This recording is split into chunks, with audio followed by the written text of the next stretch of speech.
Well, this is part one, how to dismantle the mechanism which you will need to do to remove the spring successfully.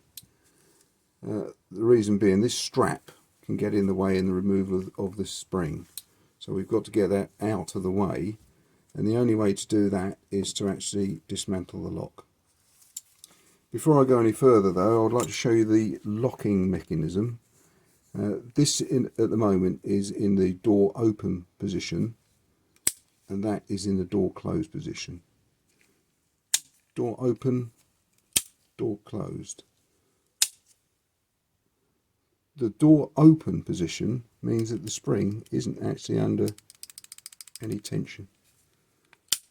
The door closed means actually that the spring is under tension. So this is quite important later on when we're trying to remove the spring and replace the spring.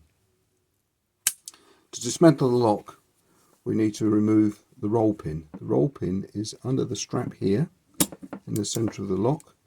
As you can see, it's just in there, and these bits here are cast metal, so when we remove the roll pin we have to be extremely careful that we don't hit the cast metal and break it.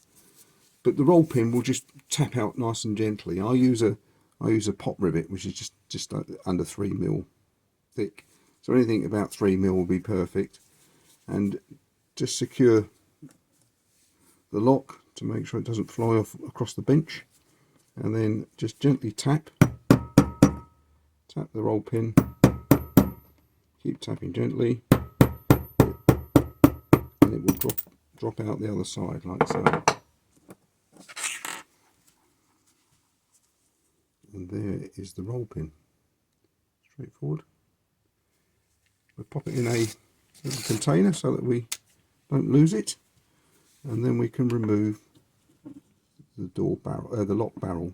You can see there's a spring and a washer, so put those again safely to one side, and keep the lock to one side as well.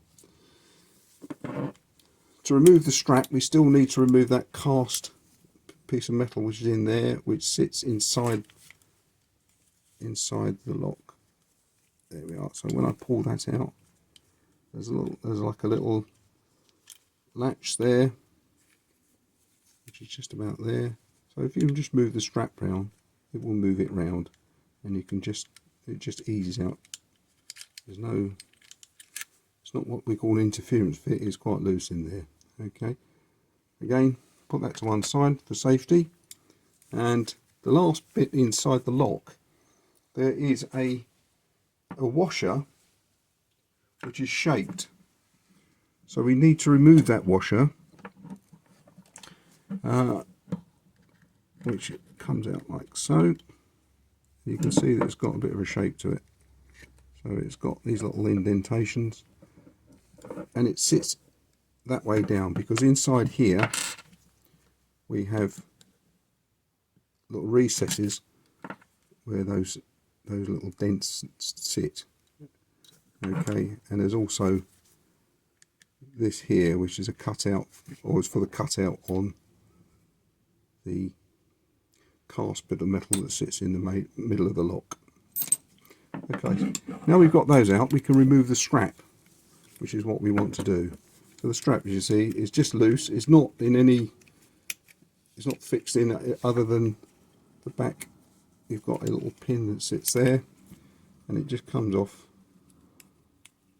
like so. And let's remove the strap again, place it to one side, and that's it. We've got the lock ready to be, the spring ready to be removed. Okay, which will be subject to the next video.